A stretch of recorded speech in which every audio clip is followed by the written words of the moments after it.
Miami started last night. The starting lineup, there was someone called a Gabe Vincent. Okay. Why There you was someone called a man like that? There was someone called a Max Strus. Kevin Love looked like a walking Just for Men commercial, salt and pepper. You know. Look, I like good trash talk. I got no problem with it. But for me, for it to be effective, either you have done something that allows you to talk trash, or you are able to back it up. The Memphis Grizzlies have done neither. They need to take this ass whooping and learn from it. I told you so. It is a good day to be a New York Knicks fan. Just be prepared. If you're on 7th Avenue, find shelter. It's about to be mayhem out there. When we go to the Eastern Conference Finals, you guys aren't going to see me for a while. I am going to probably be sitting in a jail cell in New York City somewhere for causing destruction of Midtown Manhattan. It would be the greatest day that I think I have ever seen in my life.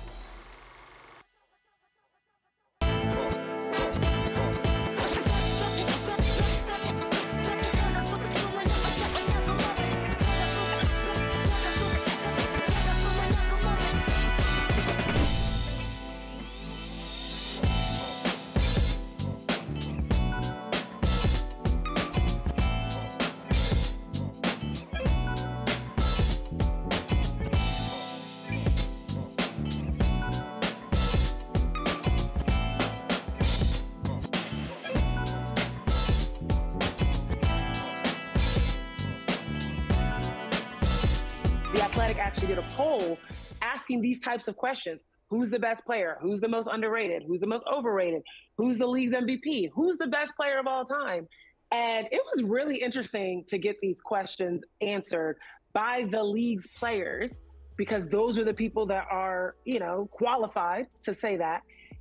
But the interesting one that hit me was most overrated. Yeah. Trae Young. That's the most individual. There was some others that had about 31% within the other categories. So, but Trae Young got 14% of the vote as most overrated. Now, it's interesting that this headline comes out right now, because we know Trae Young's struggling right now, right?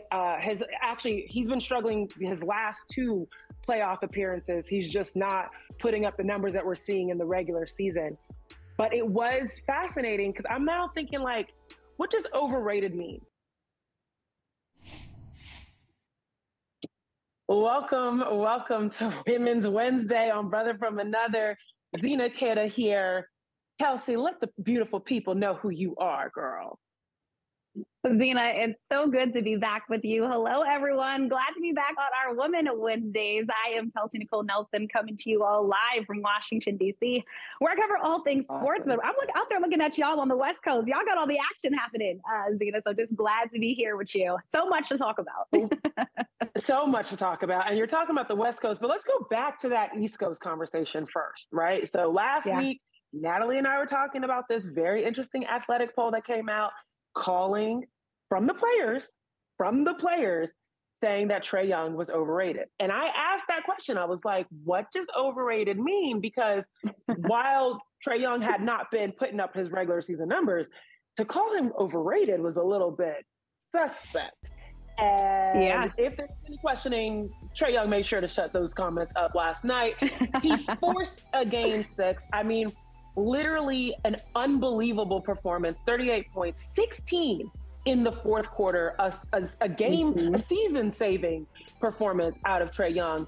And honestly, with all of the accolade and adulation that Jimmy Butler has received, that Devin Booker has received, they weren't even, I mean, Jimmy Butler did do this to, you know, help save his season, but he's already up. Devin Booker's already up. Trae Young's doing this with his back against the wall, making sure that his Hawks still have a chance in this first round in the Eastern Conference. And I'm just like, I'm amazed. I don't think he's overrated. I think this is what we've known Trae Young to be capable of, to be a scorer, to be someone to put a team on his back. What are your thoughts?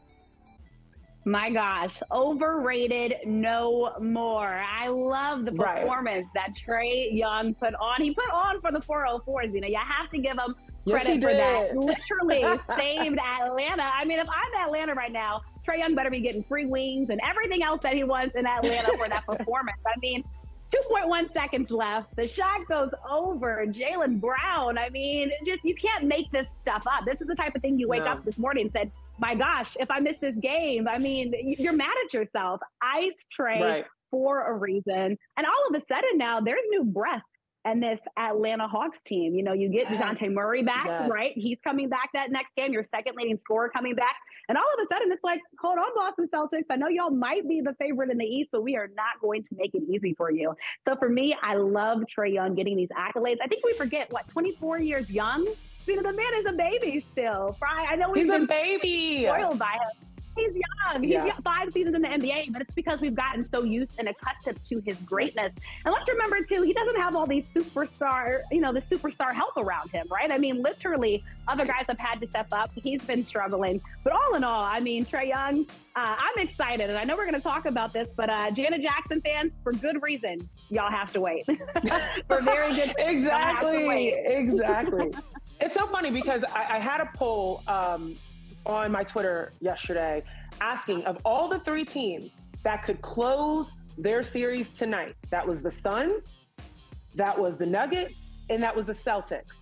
And more fans voted that the Suns or the Nuggets wouldn't close over the Celtics. They were the least likely to not close. And they actually ended up being the only team out of the 3 that now needs to go to a game 6 with the Suns and the Nuggets closing.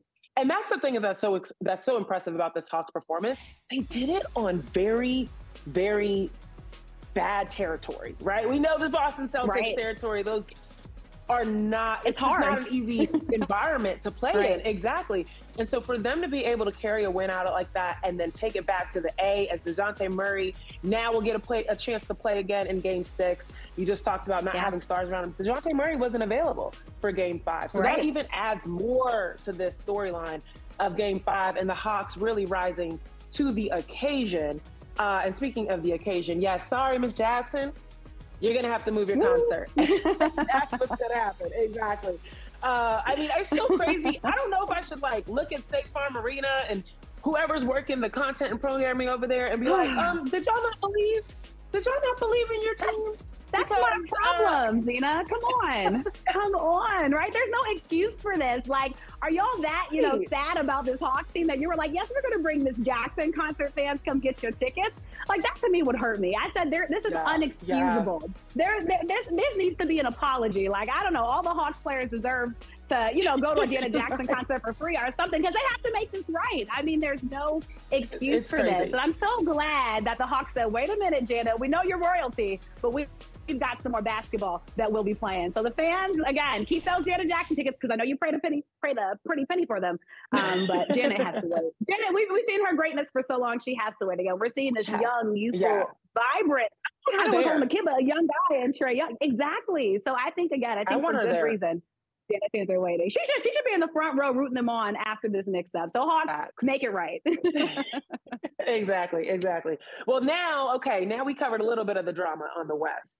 Now I keep saying this, the NBA script is drama-worthy. I mean, it's Oscar-worthy. The amount of lines and villains and all the above.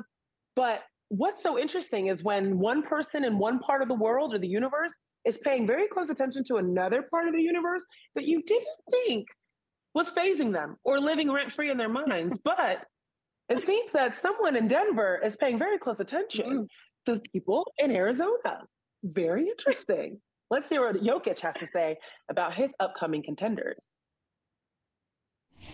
They're the favorites to win a championship. They have an amazing group of guys, well coached. They have Chris Paul, who is probably the best floor manager or general in the game. Booker, KD, superstars, probably arguably the best players in NBA right now. Okay. Well said. All right. Well said. Very well I'll say that I give Jokic props for putting respect on other people's names because there is this concept in sports that if you're one of the best, you can't give that love in the same way, especially when you're about to meet up with them, right? We just saw what happened with Ryan Garcia and Gervonta Davis, right? It's all hate. but now we're seeing them hug each other's moms and exchanging text messages. Right. That respect, right? So usually you don't see this before the matchup, but that was really interesting to see Jokic say that before Suns and Nuggets face off. Yeah, and I think, we saw Nikola Jokic do this, especially after just having a great performance, right? We saw a triple-double from him, something that many fans from him obviously wanted to see, being able to close out the series. But you said it, and it goes back to all of us who used to play basketball on the schoolyard courts. You had to earn that respect, and I think Nikola Jokic is paying tribute. So let's be honest, a very good Suns team. And I mean, he talked about it. Devin Booker, who we've all seen just play lights out basketball, the attention that Kevin Durant gets on that basketball court, opening up more space for DB to just go ahead and do his thing. I mean, Devin Booker, he's going to be so hard to guard. And then Kevin Durant also being able to contribute to that Phoenix Suns team. And we know that starting five for Phoenix is going to be the more difficult part, right? Zena for Denver to face off against, because if anything, we're asking questions about Phoenix's depth and where that will come into play. But I mean, Kevin, he knows all things going through Phoenix right now. And I think that's even more important because you have Denver, who is number one, paying tribute, obviously, to the lower seed.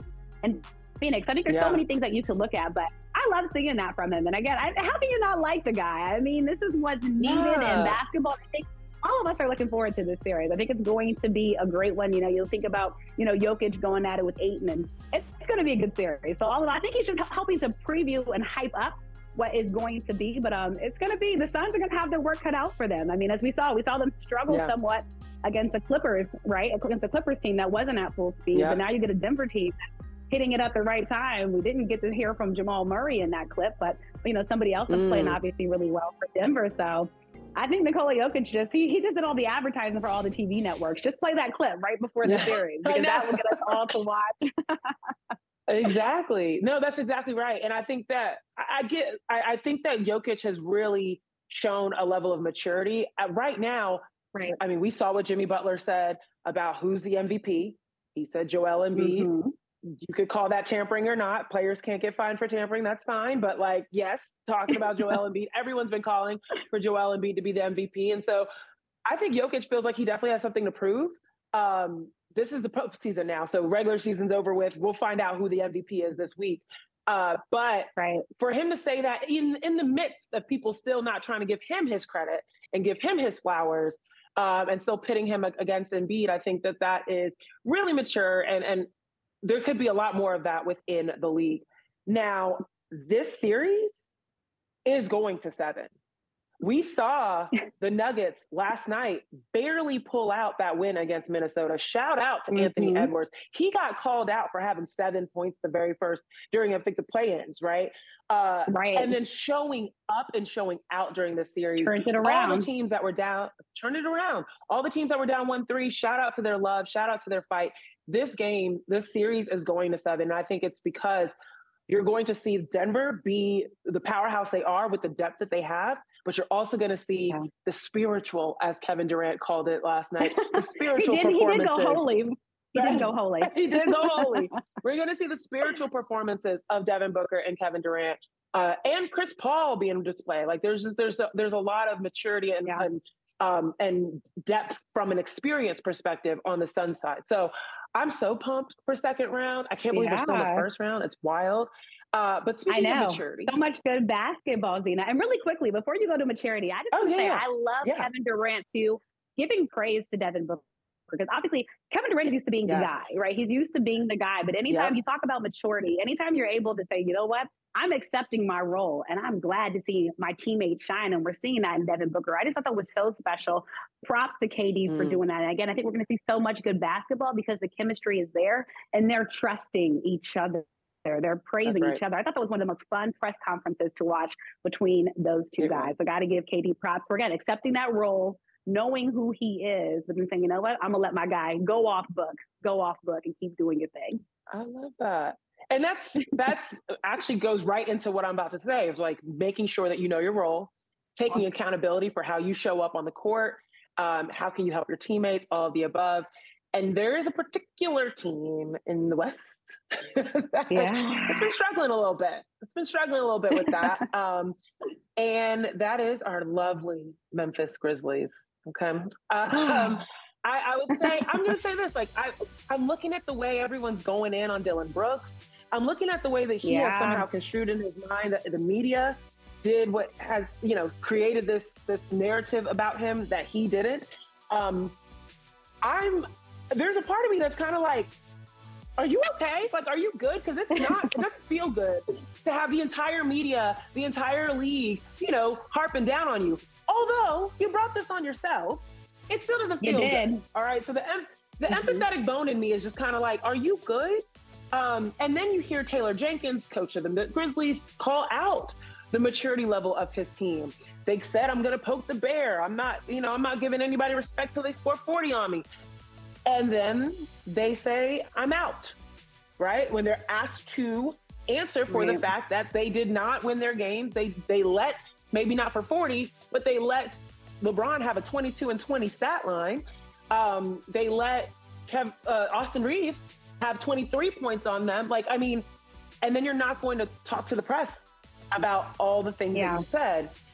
My thoughts are you guys okay? Is everything all right in that locker room? Because I think there's a lot more to be said than just, there's not maturity. I think this is a little bit of young kids not having the maturity of a Danny Green, who's now gone, right? A Steven Adams, who's sitting out, right? They don't have those veterans to kind of get them to say, hey, chill. Chill on that. Let's just play. Right. Let's make sure that, as Trotter said, you have something to back up the things that you're saying. He deleted his Instagram. Which is, come on. That's why I'm come on. I don't know. Part of me is are you okay? We're really trying to check on y'all in Memphis. No, I think, you give such great points. And look, I'm a girl I have Southern roots. So, when I go to Memphis, I like my blues and I like my barbecue. But one thing I'm not liking is this Memphis Grizzlies team. And I think the maturity level is right. Let's remember, basketball is both a physical and mental sport. And I think right now, the Grizzlies, a lot of what's happening, like you said, they brought it unto themselves. Dillon Brooks, no one told you to go out and be this. And, put a target on your back against a king, mind you, a king that's 38, and you allowed him to make history at 38, by calling him out. And again, I think and that's my thing. Don't cry wolf. And then especially if you're going to have these actions, you got to be able to step up and explain yourself to the media, right? That's why we do the pressers after the game. But if you're just going to be deuce to game 3 and deuce to game 4 to talking to the media, and then John Morant, you don't want to talk to the media either. Well, guess what people do when you don't talk directly to them? They create narratives. That's how gossip starts, folks. I'm sorry, because then we have to assume, right? What happened. Yep. And that's what happened. Right. So essentially you're feeding and fueling into the fire. So stop getting mad at the media. The best way to quiet the media is to come out and play good basketball. That's what it comes down to. Come out and play good basketball on both sides of the floor. At least give me one, DB. At least give me one. Yeah. So all that to say, and I love this tweet, you can't be him. And then all of a sudden go into oh my gosh, what's happening? Why are you guys doing this to me? We're not doing anything to you. Everything that's been out there has been created and started by you, and we're just following the story. So miss me with all of this, Dillon Brooks. I'm sorry, but I like you as a player. It's hard to get to this level of basketball. But the Memphis Grizzlies, especially after last year, Zena, when they gave us so much great playoff basketball, this is just disappointing. Yep. And I'm glad the head coach called it out. It starts up top, and I think he's demanding more from this Grizzlies team. Josh said, we're fine in the West, right? He told Malika that. He said, I think we're fine in the West.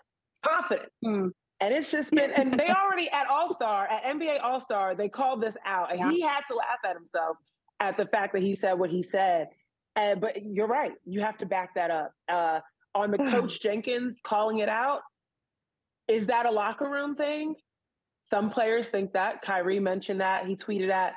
That, maybe that's not something that you would say about your team while you're still in the midst of playoffs. Maybe that's a post playoff situation. But I think there is a lot of growing up to do. We'll see what happens. Big games this week. But when we come back, we're going to keep talking about the NBA because there's just too much to talk about. It's a lot going on, Zena. It's a lot going on.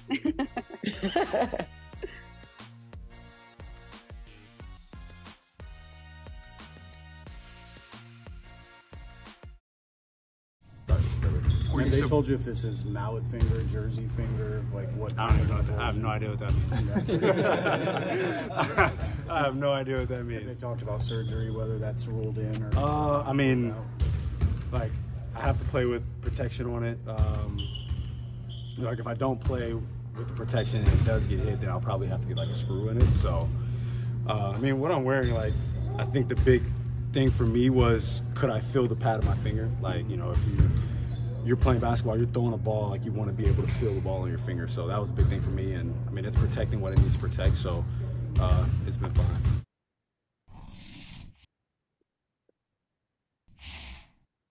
All right. So Warriors Kings Game 4 made history as being the most watched first round playoff game since 2002. 2002.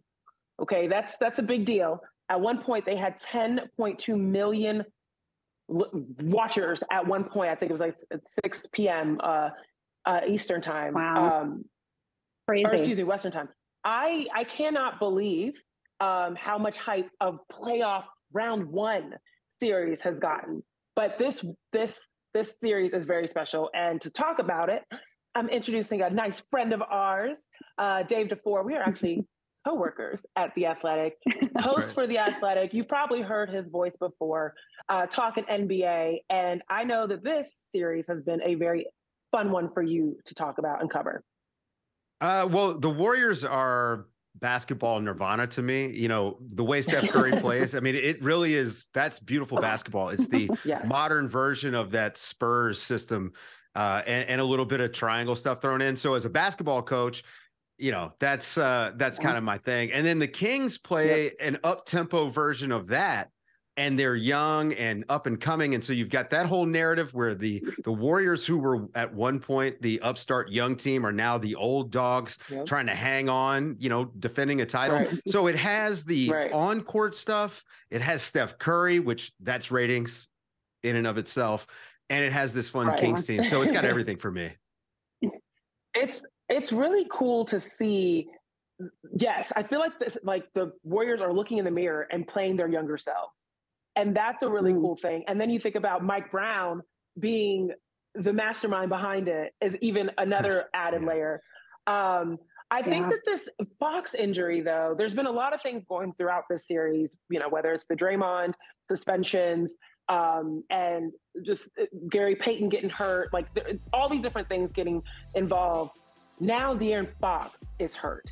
And we know that he has been scoring out of this world for the Kings and being a pivotal point for why the Kings are in this series, and were able to take the first 2 games. It would suck if this series came down to, is he able to play on this finger? Yeah, he has been the most dangerous player in this series once the fourth quarter hits. And the reason that they were up 2-0 is because De'Aaron Fox just owns the fourth quarter. He did it all year. He's a star. He is proving to me that he's a 16-game player. You know, shout out to Draymond for that one. But he's shown up in this series in a big-time way. And, you know, the finger injury, it's probably going to bother him. It's on his shooting hand. It's that index finger. Very important for shooting. But with that being said, he's such a gamer. I never had any doubt that he was going to play. And I bet we don't notice unless he aggravates it. So maybe he catches it on a jersey. It gets hit, you know, on a foul. And, you know, look, let's be realists here. Basketball players, if they know a guy's hurt, they're going to go after it a little bit. I'm not going to say anyone's going to do anything dirty, but, you know, the ball in the hand, it might not be a foul. So I worry about him aggravating it. But with that being said, I expect him to have a big game. I think he's going to be able to keep it close. Going back to Sacramento, Warriors have all the momentum, so they need De'Aaron Fox to come out, I think, early. He needs to arrive, not fourth quarter. He needs first quarter, fourth quarter, De'Aaron Fox. I agree. Do you think oh, go ahead, Kelsey. Yeah, no, I think he said such great points. And I think that's kind of why I'm not seeing as much worry on social media. I mean, and De'Aaron Fox said it in the interview, like, I'm still going to give it my all. I'm still going to play tough.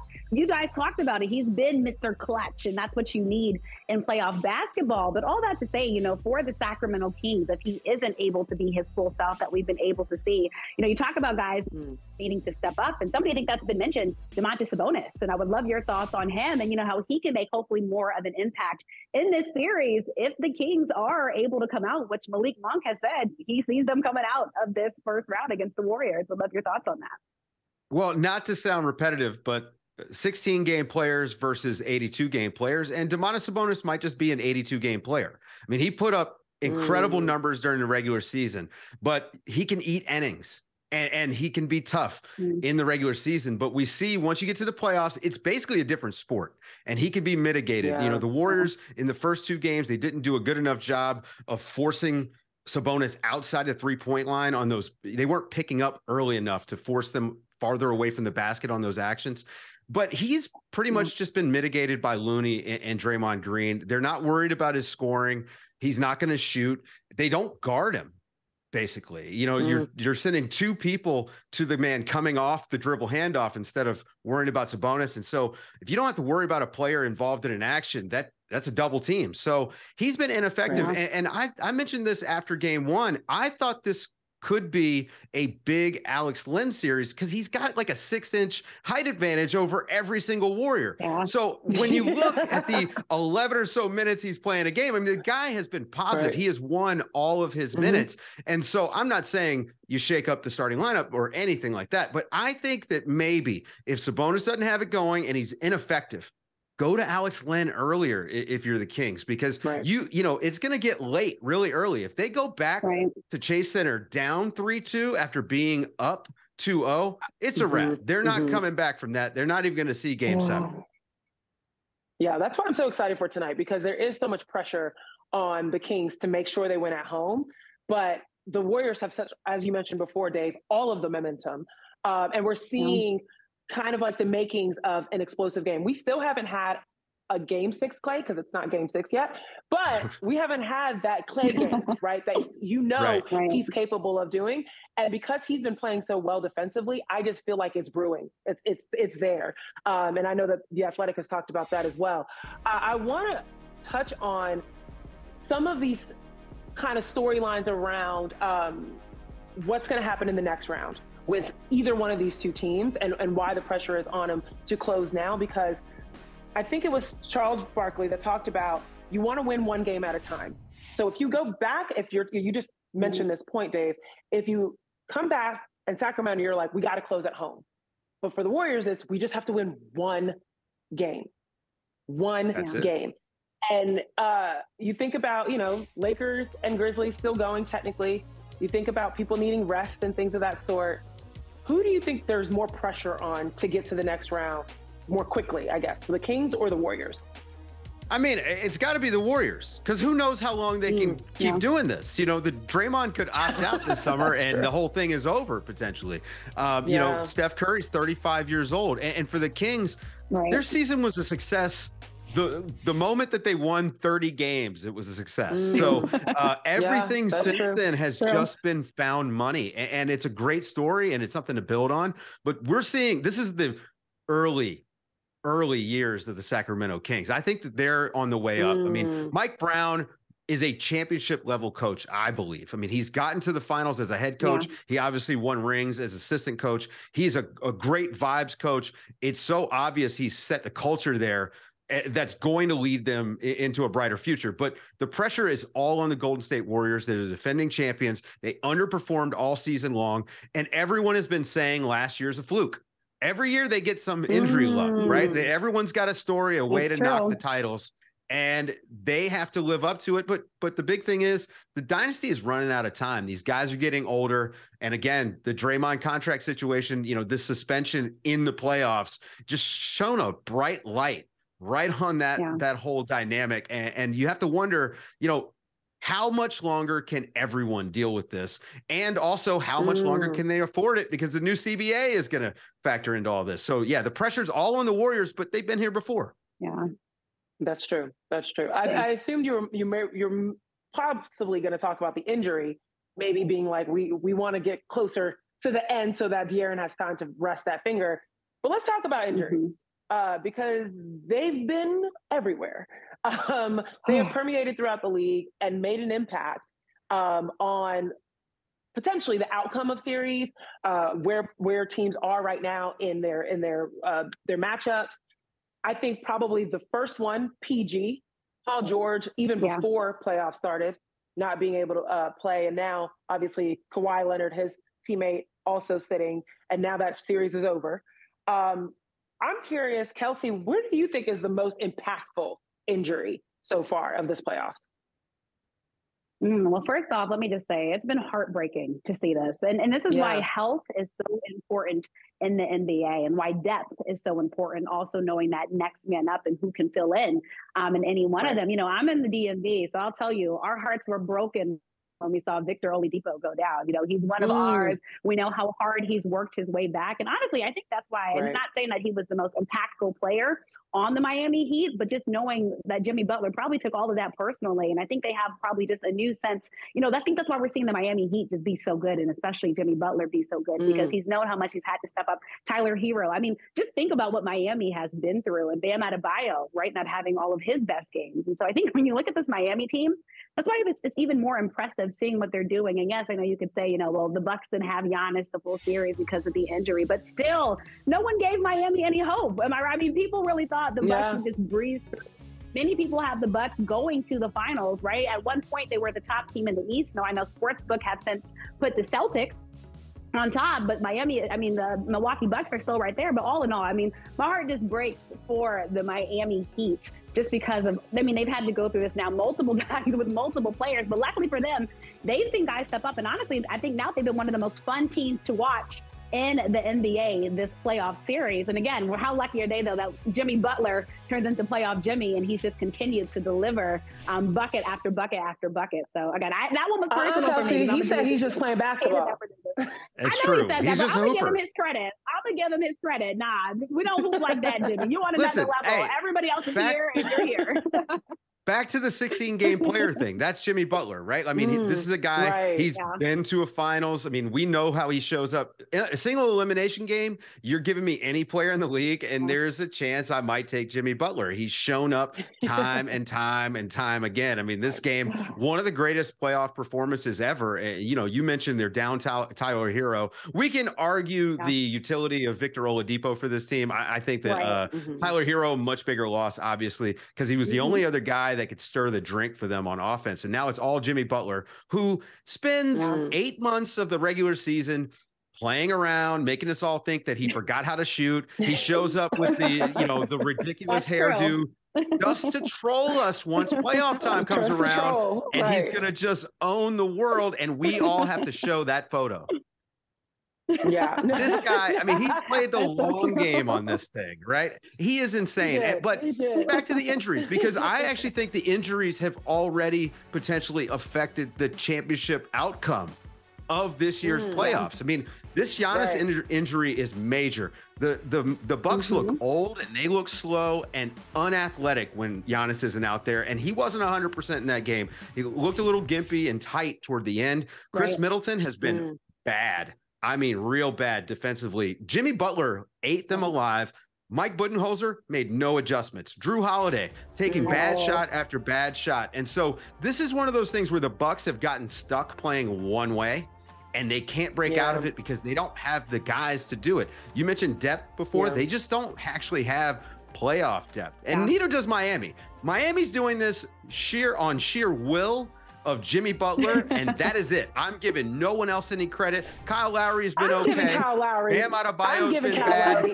Caleb Martin's hitting shots. I'm telling you, Jimmy Butler, that dude is, I mean, he's got some Michael Jordan sort of soul in him somehow. I don't know what's going on with this guy, but I complained about the Miami Heat making the playoffs because I frankly just kind of hate watch them. They play this really physical style. They muck it up. They can't shoot.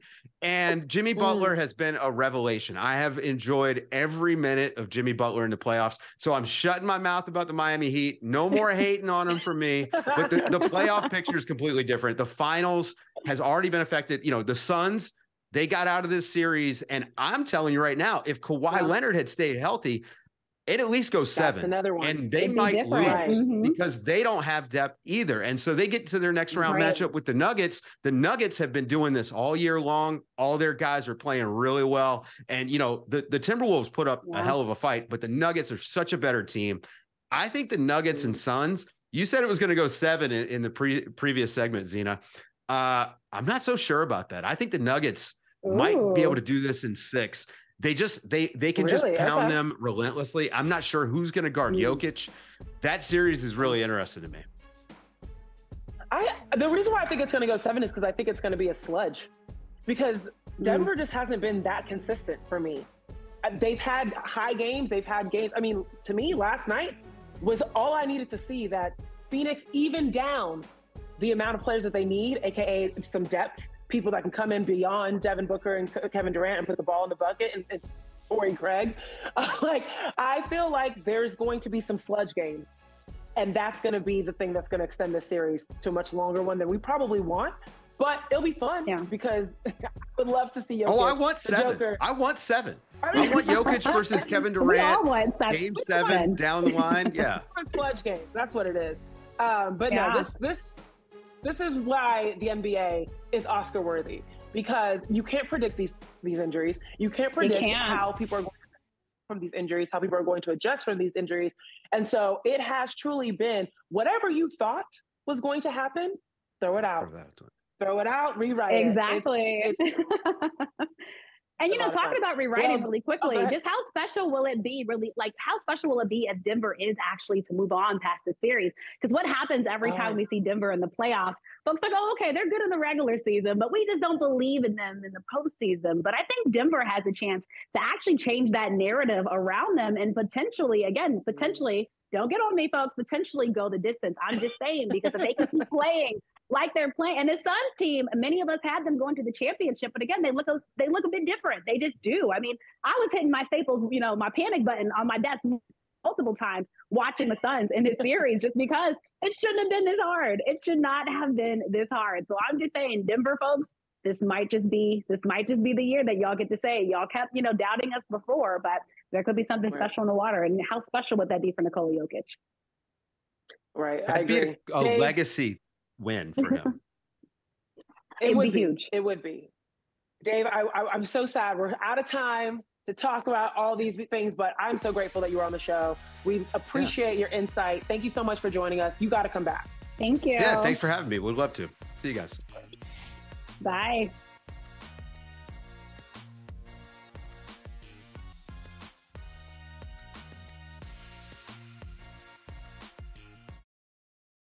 Thank you to Christopher and Woody for bringing me here.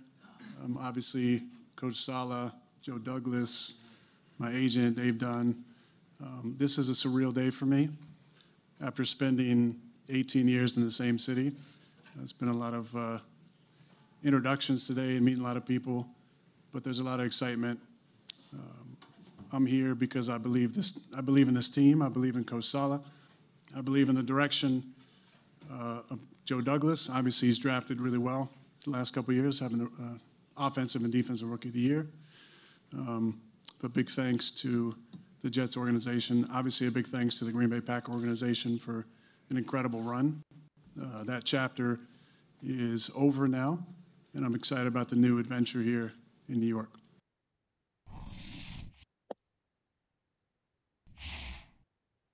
And I'm excited that is all over.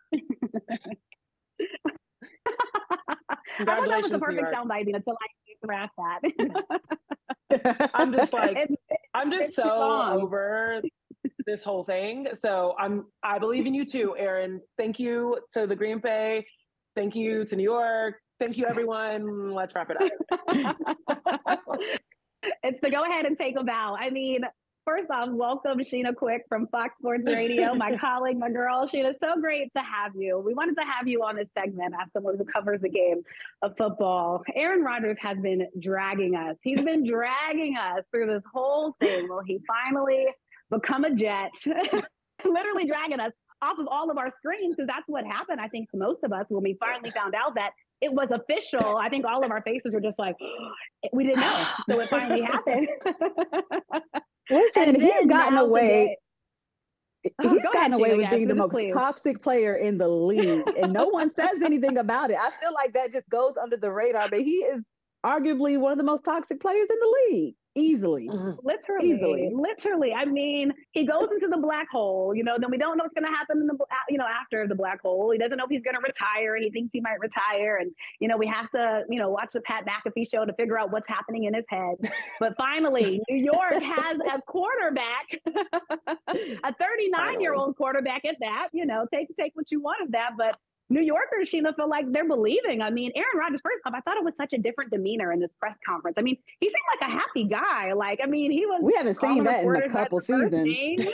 Yes, I'm like, geez, most people get mad in New York, because they're like East Coast rudeness or the traffic, but Aaron's a happy guy. He talks about, he loves the game and can't wait to explore New Jersey. But all in all, Sheena, what were your thoughts on the Aaron Rodgers press conference now that he's officially a New Yorker as a Jet? I was about to mute his name because I had muted Matt Rule for a while. I just got sick of him. I'm like, goodness, he keeps. Yeah. It seems like every offseason, Aaron Rodgers has us just wondering what's next. Like he has us in a chokehold. Most of the offseason news is always about Aaron Rodgers. Is he going to be traded? Is he demanding a trade? Or is Green Bay going to let him be traded? Is he retiring this year? And I don't think that, that those offseason shenanigans are over, so to speak. I think that this next offseason, he's going to be mulling retirement. So he's going to be right back in our news cycle. And are we ready for that? Because, I'm tired. I've talked about his feet enough. I've talked about this black hole enough. And now we're talking about if he can finally get, let's just go there really quick. Everyone's excited about Aaron Rodgers. Why? Because they feel like he can lead them to the promised land in New York. And do you think he has, is that right to think? And Zena too, is that right to think, Sheena, that Aaron Rodgers is finally going to be the guy that gets the New York Jets out of their misery? Gets them back into the playoffs, gets them more than 7 wins in a season. Is he going to be easily the Band-Aid to fix all their problems? I don't think he's necessarily the Band-Aid all by himself. I definitely think he brings them more than 7 wins, but I don't think you can pencil them in as Super Bowl contenders just yet. They do have a really, really nice, young, promising roster on the offense and defensive side of the ball. So I think he'll definitely bring some preciseness and some stability at that quarterback position, but I don't think you should pencil those Jets in just yet. They may make the postseason, but to go to a Super Bowl contender, I'm not drinking that Kool-Aid yet. And I love Aaron Rodgers. I do. I love Aaron Rodgers. He's an incredible player, but he's not the one Band-Aid that's going to make the Jets Super Bowl contenders. I don't see it. Not this season. Not this season. Sure. I'm with you, Sheena. And I also think that there's what you mentioned before about him being a toxic player. I think there's a lesson to be learned last year with what happened in Denver, right? When you think about let's ride, right? You look at what happened. If that was a Band-Aid, it wasn't just putting a good player to become your franchise quarterback. It also had to do with how does your locker room mesh with that franchise player? How do the people that he's going to be throwing to mesh with that franchise player? So there's a lot of elements about this conversation around, is he going to be making, taking the Jets to the Super Bowl, that we haven't even found out what's the locker room yet. Like, what's the culture like around him? And with all of the toxicity, I'll say this is my last thing about this. Green Bay fans, I feel you. I feel like this is like when you date someone for a very long time and you think you're going to get a ring. And you're like, oh yeah, they're definitely going to propose. And then they kind of ghost you. Right, he's the one, right? Then they kind of ghost you. And you're finding out through their cousins or best friends that he might be dating someone else. But actually, no, he just went on vacation by himself. And you're just kind of like, what is happening? I thought we were a thing. And then all of a sudden he shows up with a new person. And you're just kind of like, Well, in that situation, I think the Green Bay is kind of just man, he was talented. He was an MVP. And, he did great things here, but it's just time to move on as an organization. Now, I do wonder what the dynamic will be with AR and the coaching staff in New York, because, he does not mince words. He is a very direct man. So it'll be interesting to see how that dynamic plays out. And that's going to be paramount to the success that they're able to have this upcoming season. For sure. Ooh, well, we will see how things pan out. Aaron Rodgers, number 8 in New York. We'll see if he can lead them to the promised land that New Yorkers are hoping for. And talking about the promised land, Sheena, we are about to welcome in a whole new class of draftees, the NFL draft. And shame on Aaron Rodgers for stealing all the spotlight from the NFL draft. It's we can never just focus on it. But, really quickly, I want to go to your next. That would be Too much like Reich. That would be too much like Reich. He won't let us have this. He won't let us have that. So now I want to go over, though, to the Carolina Panthers. We're all excited to see who they will be picking at number 1. They said, hey, we've got it done. Y'all just look out for 8 p.m. tomorrow night. But really quick, let's go to a soundbite from Coach Frank. And then, Sheena, we're going to toss to you to tell us what's happening in Carolina land. Scott said that, he hadn't asked you who you prefer as that number 1 pick. Didn't want to. Has he asked you yet, and have you guys talked about that, and have you come to a consensus yet? He did. He actually came in my office yesterday at some point and asked the question. It's kind of like a proposal of sorts, but and I said yes. No, there is consensus, and we're excited. Who is it? We'll announce that Thursday at about 8 o'clock.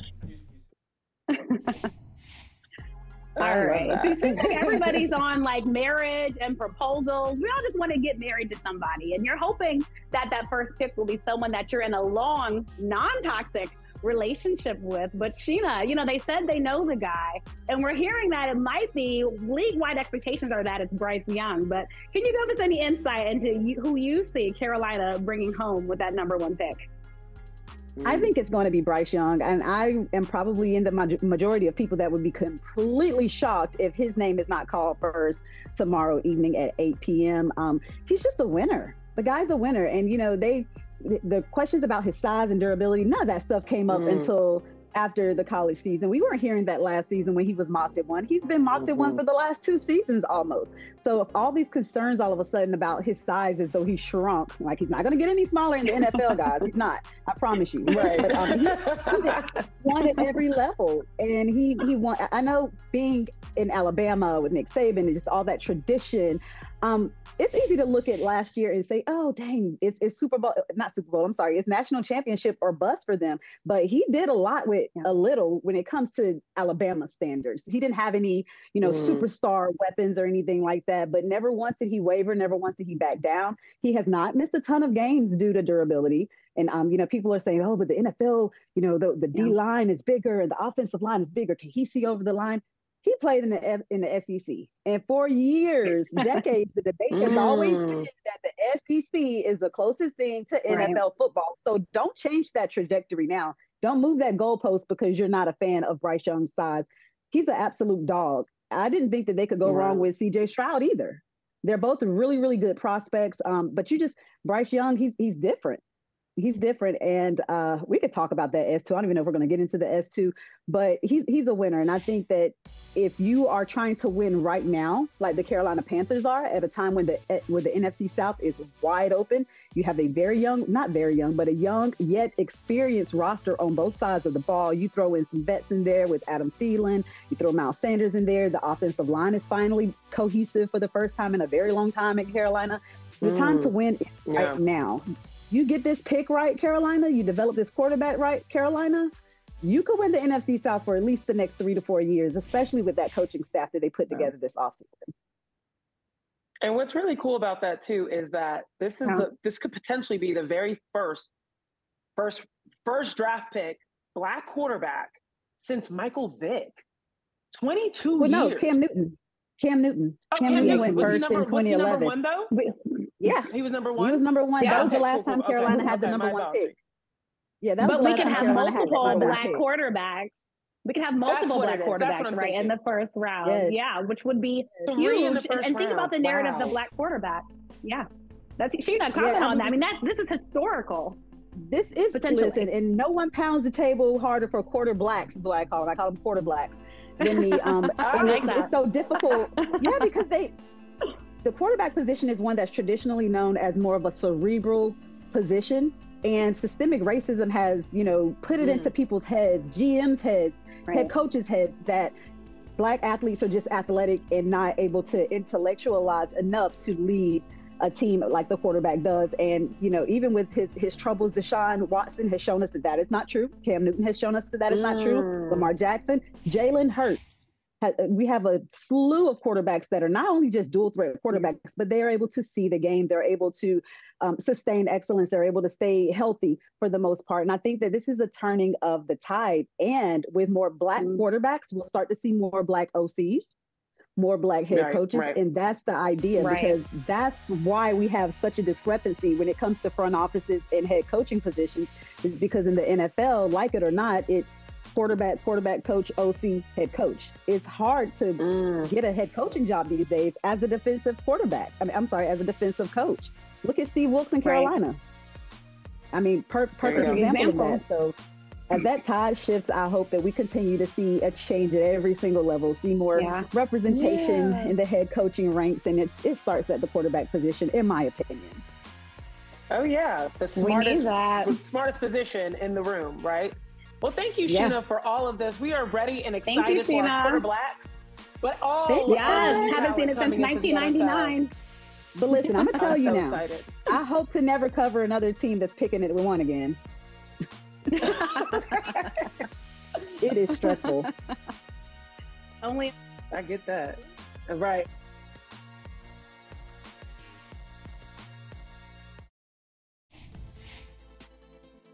All right, for our last topic on Women's Wednesday, we wanted to talk about the Udoka hire. Now, I'm not here to talk about if he should be hired or should have been hired, and that's not the discussion here. I think that there is just some players in the aftermath of all of that I want to be mindful of. And I also want to ask the question, and Kelsey, I would love to hear what your thoughts are on this. Like, are we ever going to actually know what actually happened and what the Rockets, evaluated to eventually make their decision that, yes, we're going to bring in Udoka, we're going to push Steven Silas to the side, and that's our new head coach? I don't know. Yeah, I don't know if we'll ever know. I feel like the Rockets, are just on they're on a quick timeline. Why? Because they need to quickly turn that franchise and team around. And many will say, Steven Silas should have got a longer tenure to do that. It's not an easy job. Many people had thought Ime might potentially be a candidate in Toronto, right? I think that's where some people thought he might potentially be going. But all that to say, basketball is about winning. Houston needs a lot more winning. And I think they brought in somebody that they think that can win. And, Houston is a city that's not immune to controversy, i.e. this is a Houston team, where we were just talking about Deshaun Watson. So I say that to say, it's not to laugh at Houston, but it's just to say Houston, obviously, they do what it takes to win. And I think that's what they think in Ime. And just to say, his former players are happy for him. Marcus Smart has shown love. Derek White has shown love. So, I think all in all, people, do want to see him win. But they're just saying, Ime, just be good, follow procedures and policies, and be the coach that we know you can be. What are your thoughts? Right. What Joe Mazzulla said, he is a product of a second chance. I'm a believer in second chances. That's why I'm not here to debate should he have gotten hired or not. I know what it feels like personally to see someone that may have wronged you win, right, publicly on a public stand. And so with that, my heart goes out to Nia Long. I know that this being put back into the atmosphere of news is probably not great to hear and see. But that being said, I definitely agree with you. They have a lot of young talent that they need to coach up to a winning standard. And cultivate. So if there's anyone who can do that and cultivate, it's definitely Ime Udoka. We'll see what happens. I'm very, very intrigued for what is going to come next year. More parity, more excitement all around. Lots of more NBA Oscar-worthy drama. I love thank you guys so much. And it's not going to be easy. For joining us. It's not going to be easy. It won't be easy. Got to say that. It won't be easy. All right, Zena, Keita, Kelsey, Nicole, Nelson, thank you so much for joining us. Thanks, Brother guys. from Another, Have Women's Wednesday. Enjoy the rest of the NBA day. Happy Wednesday. Hey, thank you for watching Brother from Another. If you haven't hit that subscribe button, go ahead and do that now. Don't forget you can catch us 3 to 4 weekdays on PeacockTV.com and on Sirius XM Channel 85.